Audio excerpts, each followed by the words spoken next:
संत महात्मा ने कहा कि भगवान को पाने के लिए धन संपत्ति वैभव की आवश्यकता नहीं है। कहा फिर कैसे? बोले मानसिक पूजा करो, रत्नै ही कल्पितमासनम हिमजलैहि स्नानम च दिव्यांबरम। कहा मन से पूजा करो। बोले कैसे मन से पूजा करो? बोले ना तो भगवान को अपने पास रखो और न भगवान को चढ़ाने के कोई वस्तु अपने पास रखो। तो बोले पूजा फिर किसकी करेंगे? बोले मानसिक ध्यान करो। तो बोले कुछ चढ़ाना तो नहीं पड़ेगा? बोले बिल्कुल नहीं, एक चवन्नी न चढ़ाना है और न कुछ लुटाना है। बोले क्या करना पड़ेगा? बोले बैठ जाओ, बैठ करके चिंतन करो कि बढ़िया चांदी का सिंहासन है, भगवान को उस पे विराजमान करा रखा हूं, सोने के पात्र में कटोरे में भगवान को दूध दही शहद घी शक्कर आदि से पंचामृत से शुद्ध उदक स्नान करा करके गंगा जल आदि से फूल माला अक्षत धूप दीप नैवेद्य फल फूल मीठा तांबूल सहित दक्षिणा सहित अर्पित कर रहा हूं। बोले चढ़ाना तो नहीं पड़ेगा? बोले 1 रुपया मत चढ़ाना, केवल चिंतन करना। 1 घड़ी आधी से पुनियाद और तुलसी संगत साध की कटई कोट अपराध। बनिया ने कहा कि अगर खर्च नहीं करना है तब तो मैं दिन भर पूजा कर सकता हूं। अरे भाई जब ग्राहक आएगा तो तौल के सामान दे दो, बाकी दिन भर सोचते रहो, सोचने में क्या जाता है। चिंतन करते करते एक दिन बनिया विचार करने लगा कि जब सोचना ही है, कुछ चढ़ाना ही नहीं है, तो हम क्यों सोचे कि छोटी सी डिबिया शहद की है उससे स्नान करवा रहा हूं। तो छोटी सोच क्यों रखें? आज उसने सोचा कि चांदी के सोने के बड़े बड़े पात्र से भरे हुए फल फूल मीठा नैवेद्य दूध दही घी शहद शक्कर सब कुछ है, और आज भगवान को खूब दिव्य स्नान कराएंगे, खूब ध्यान करेंगे, खूब पूजा करेंगे। उसके मन में आया, जब चीनी से स्नान कराने लगा शक्कर से, तो कहा हमारे पास 10 बोरा चीनी रखी है, आज 10 बोरा सोचना ही है तो चढ़ाना तो है नहीं, और 10 बोरी चीनी भगवान पर अर्पित कर देंगे। अब 10वीं बोरी जैसे डालने लगा तो उसके मन में विचार आया, कोई ग्राहक आ गया चीनी का तब क्या करूंगा। सोचा कि अभी गली नहीं होगी, लाओ उठा लेते हैं। जैसे उठाने के लिए दौड़े वैसे भगवान ने हाथ पकड़ लिया कि वैश्य राज क्या कर रहे हो, सोचने में भी कंजूसी। बोले तू कौन होता चीनी हमारी, रोकने वाला कौन होता? बोले जिसको चढ़ाए हो वही तो हूं मैं। चरणों को पकड़ लेता है वैश्य, कहता है कि आज परमात्मा के चरणों में पूर्ण समर्पित होने का, चिंतन करने का जो सुख प्राप्त हुआ वह तो जन्म जन्मांतर तक नहीं प्राप्त हो सकता। सती को गलानी थी कि भगवान शिव ने पूर्ण समर्पित होकर के श्रद्धावान लभते ज्ञानम तत्प्रहजतेन्द्रिया, लेकिन हमारे अंदर जो विकार था उस विकार का परिणाम मुझे स्वयं को सिद्ध करना पड़ेगा। अब उधर भगवान शंकर जी को सभापति बना दिया गया, सभा अध्यक्ष बना दिया गया। भगवान शंकर जी सभा में बैठे जरूर हैं, लेकिन भगवान की समाधि लग जाती है। भगवान राम का स्मरण करते हैं और समाधि लगा लेते हैं। इधर दक्ष प्रजापति जब आते हैं तो सब तो उठ करके खड़े हो जाते हैं, लेकिन शंकर जी समाधि लगी हुई है, कैसे खड़े हो। दक्ष प्रजापति को बहुत कष्ट होता है कि मेरा ही दामाद मेरा सम्मान नहीं कर रहा है। बहुत ही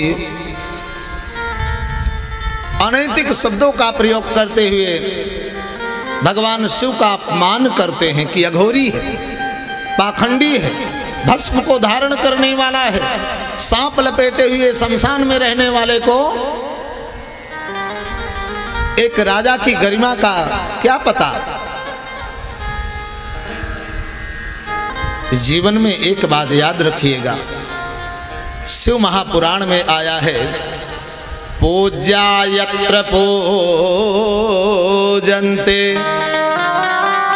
पूजनीयो न पूज्यते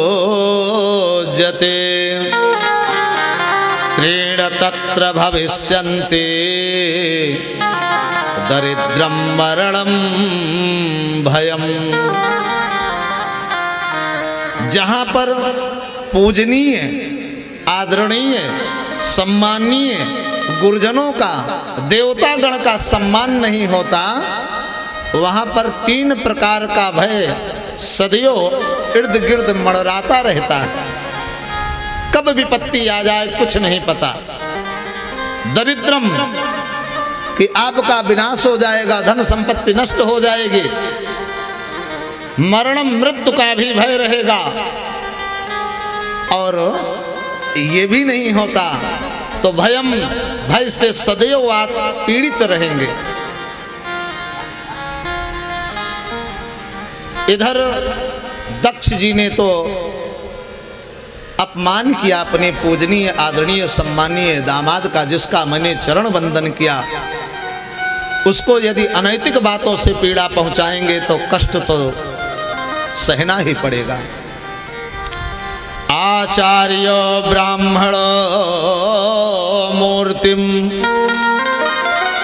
पिता मूर्ति प्रजापते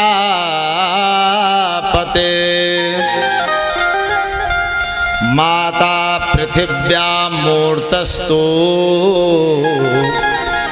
भ्राता स्वयं मूर्तिरात्मा। आचार्य गुरु,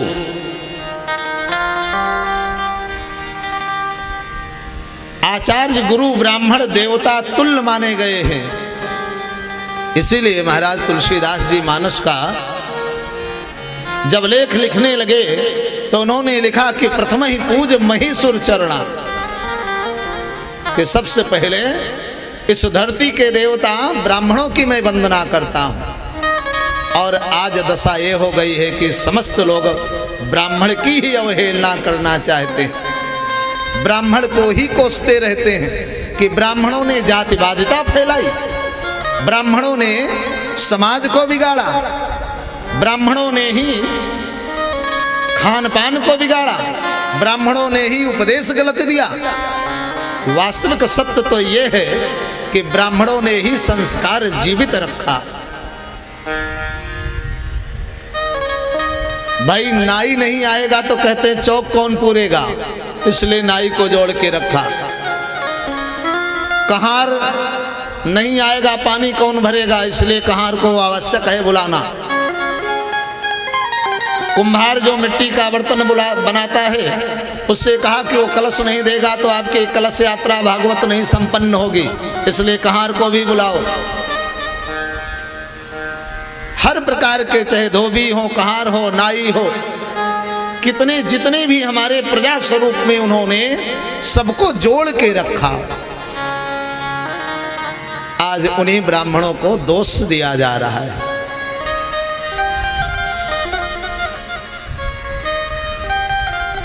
शादी विवाह करते हैं, करोड़ों रुपया खर्च कर लेते हैं, लेकिन जब ब्राह्मणों को दक्षिणा देने की बात आती है तो कहते हैं महाराज बड़ा खर्चा हो गया, बड़ा परेशान हो, 500, 2100, 1100 रुपए में निपटाने का प्रयास करेंगे। लेकिन यह अपराध आपको भुगतना पड़ेगा। क्यों?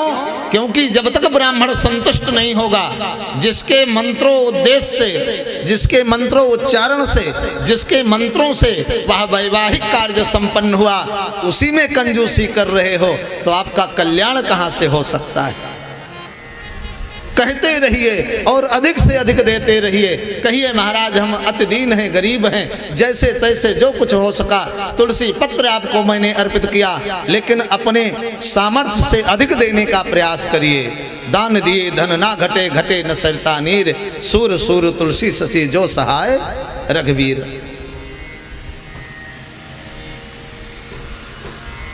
आचार्य गुरु का कभी भी अपमान नहीं करना चाहिए।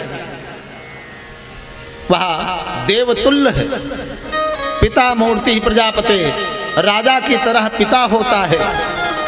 माता पृथ्वी मूर्तिस्तु, पृथ्वी की तरह माता होती है। अपने पुत्र, अपने बालक का हर प्रकार का दुख सह करके अपने बालक का भरण पोषण करती है, पालन पोषण करती है, अपने गीले में सो करके उसे सूखे में सुला करके स्वयं तृप्त होती है, प्रसन्न होती है, ऐसे ही बड़े भाई का भी अपमान नहीं करना चाहिए। सोई मूर्ति रात्मनः, अर्थात अगर बड़े भाई का अपमान किया तो समझ लो कि आपने अपना अपमान किया, विपत्ति स्थिति कोई क्यों ना हो।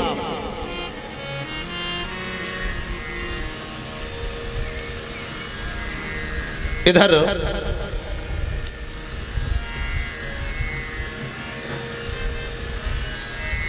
मैत्रेय जी कहते हैं कि हे राजन, स्थिति परिस्थिति कितनी क्यों ना बिगड़ जाए, लेकिन आचार्य का, गुरु का, संत का, माता पिता का, बड़े भाई का स्वागत में भगवान के नामों की चर्चा करते हैं। श्रीमन्नारायण नारायण नारायण, श्रीमन्नारायण नारायण नारायण, भजमन्नारायण नारायण नारायण, भजमन्नारायण नारायण नारायण, भजमन्नारायण नारायण,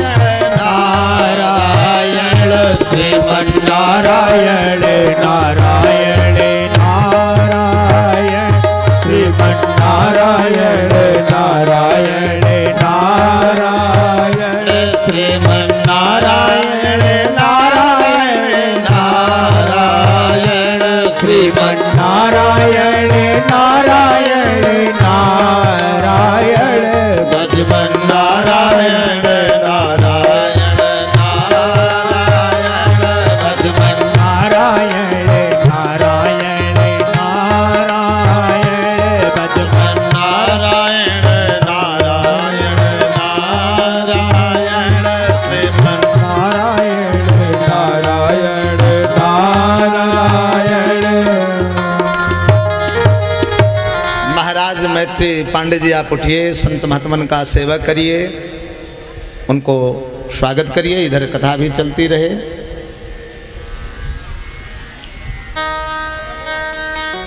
प्रयाग क्षेत्र में यज्ञ चल रही थी। यज्ञ में दक्ष प्रजापति जब पधारे, सब उठ करके स्वागत किए, लेकिन भगवान शिव भगवान की याद में भगवान का स्मरण करते करते समाधि लगा चुके थे। भगवान शिव की कथा चल रही है और दंडी स्वामी जी पधारे। ये स्वयं कहा है कि दंड धारण मात्रे नरो नारायण भवेत, स्वयं नारायण स्वरूप हैं।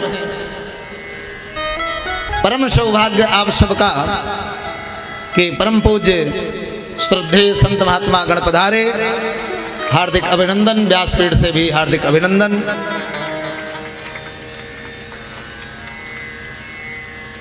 भगवान शिव जी समाधि लगाए हुए बैठे थे। बाबा तुलसीदास जी कहते हैं कि तहा होए मुनि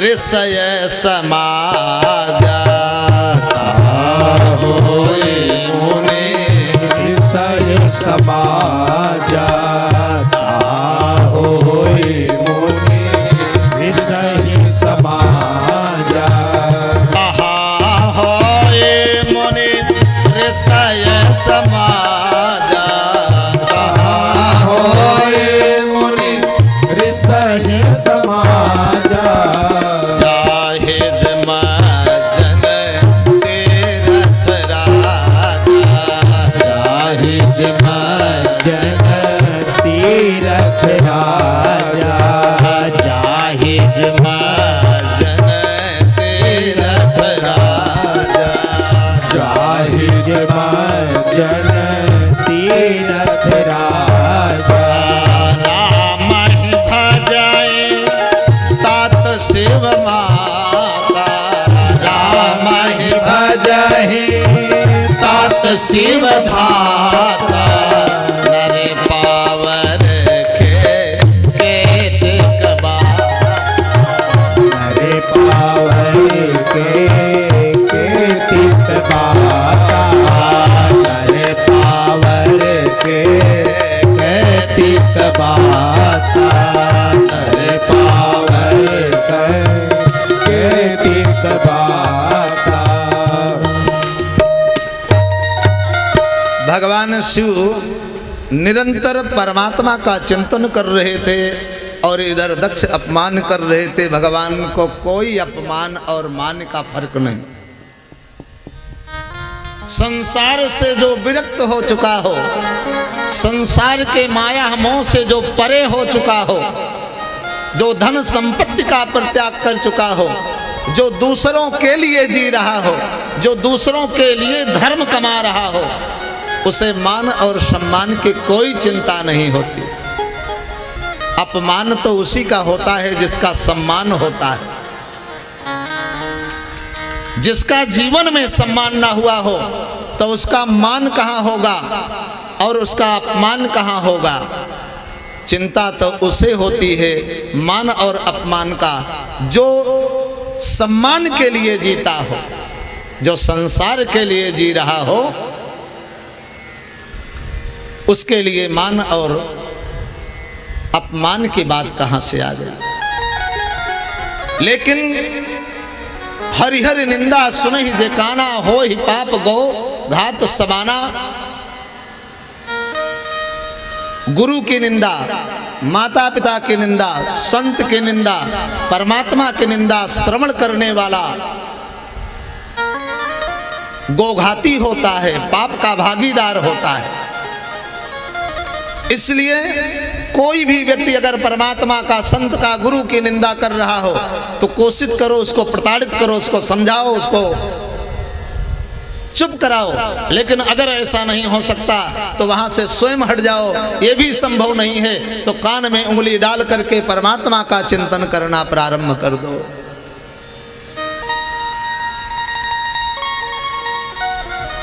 लेकिन जो भगवान के भक्त होंगे, भगवान के सेवक होंगे, भगवान की चाकरी करने वाले होंगे, भगवान के परिकर होंगे, उनको यह सहन नहीं हो पाएगा।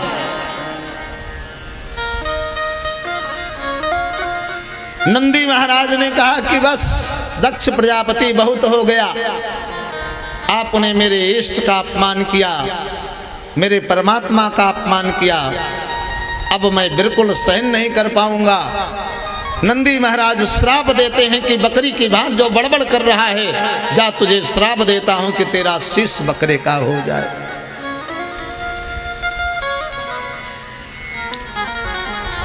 पूरी समाज में यज्ञ स्थल पर हाहाकार मचने लगा।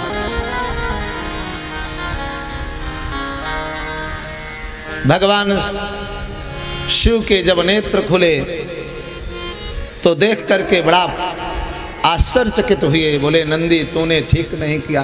बोले स्वामी जी मैंने अनेक बार क्षमा करने का प्रयास किया, लेकिन बार बार आपका अपमान कर रहा था। गुरु का अपमान, ईश्वर का अपमान, श्रेष्ठ जनों का अपमान मैं कैसे सह सकता। अगर सहता तो मैं पाप का भागीदार होता। इसलिए ऐसे निकृष्ट को तो दंड देना ही चाहिए था। कहा कुछ भी हो, हैं हमारे ससुर हैं, आपने अच्छा नहीं किया। भगवान शिव वहां से चुपचाप उठे और सभा से कैलाश को चले गए।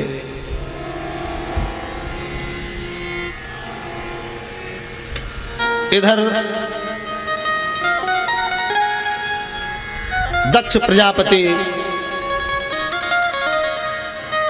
को जब आभास हुआ कि मैंने शंकर जी का अपमान किया, इसका प्रायश्चित मुझे करना पड़ेगा, सब संत गण महात्मा गण विचार करने लगे कि अब दक्ष प्रजापति का कल्याण नहीं है। शिवद्रोही भगवान नारायण कहते हैं कि शिवद्रोही ममदास कहावा, सो नर सपने मोहिना। जीवन में भगवान को नहीं पा सकते,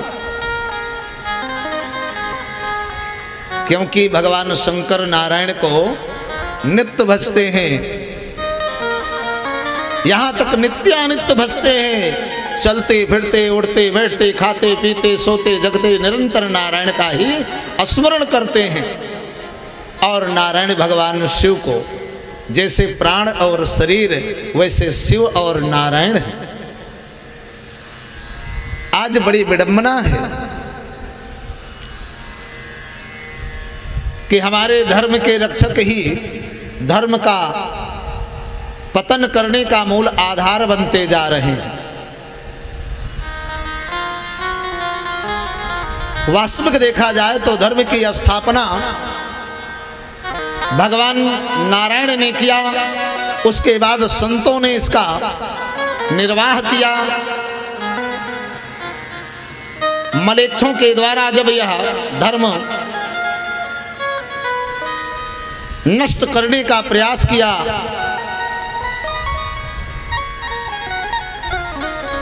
तो पूज्यपाद स्वामी करपात्री जी ने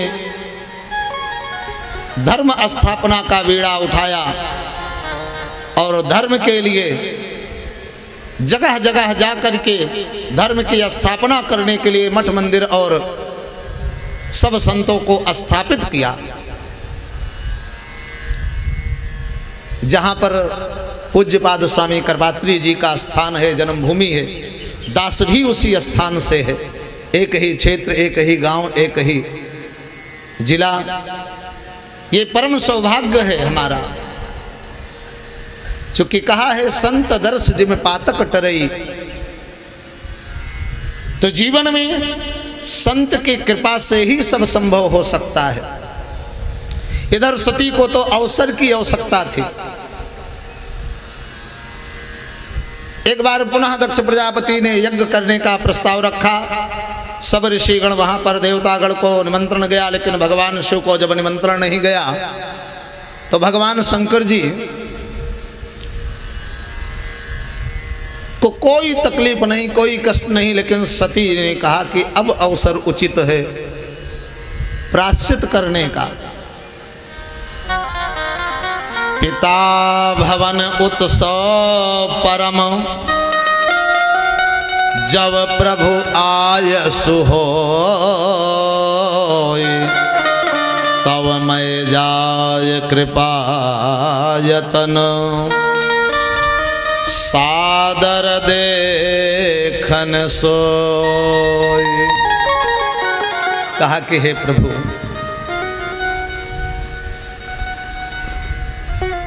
मैंने सुना है कि हमारे पिताजी के यहाँ यज्ञ हो रही है और उस यज्ञ में आपका निमंत्रण भी नहीं आया है कि हमरे बैर तुम्हें बिसरावा। भगवान शंकर ने कहा दुश्मनी तो हमारे से थी, बेटी से कहाँ दुश्मनी, लेकिन आपको भी भूल गए। सती ने कहा कि कोई बात नहीं है, पिता हैं और पिता के घर जाने से, गुरु के यहाँ जाने से, परमात्मा के चरणों में बारंबार सर झुकाने से कोई अपमान नहीं होता। भगवान शंकर विचार करने लगे कि देवी उचित अवसर नहीं है, बिल्कुल मत जाइए। भांति अनेक संभव समझावा, भांति अनेक संभव समझावा, भांति अनेक संभव समझावा, भांति अनेक संभव समझावा, भांति अनेक संभव समझावा, भांति अनेक संभव समझावा, भाभे बस ना ज्ञान और आवा, भाभी बस ज्ञान और आवा, भाभी बस ज्ञान और आवा, भाभी बस ज्ञान और आवा, भाभे बस ना ज्ञान और आवा, भाभी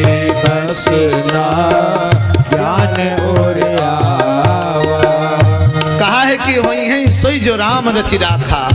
परमात्मा को जो करना है होगा तो वही। यहाँ सती अवसर समझ गई कि अब अवसर सुंदर है, अब इस अवसर को अगर गंवा देती हूँ तो पुनः मुझे उतना ही त्याग करना पड़ेगा। भगवान शिव से अलग रह करके मैं जीवित नहीं रह सकती।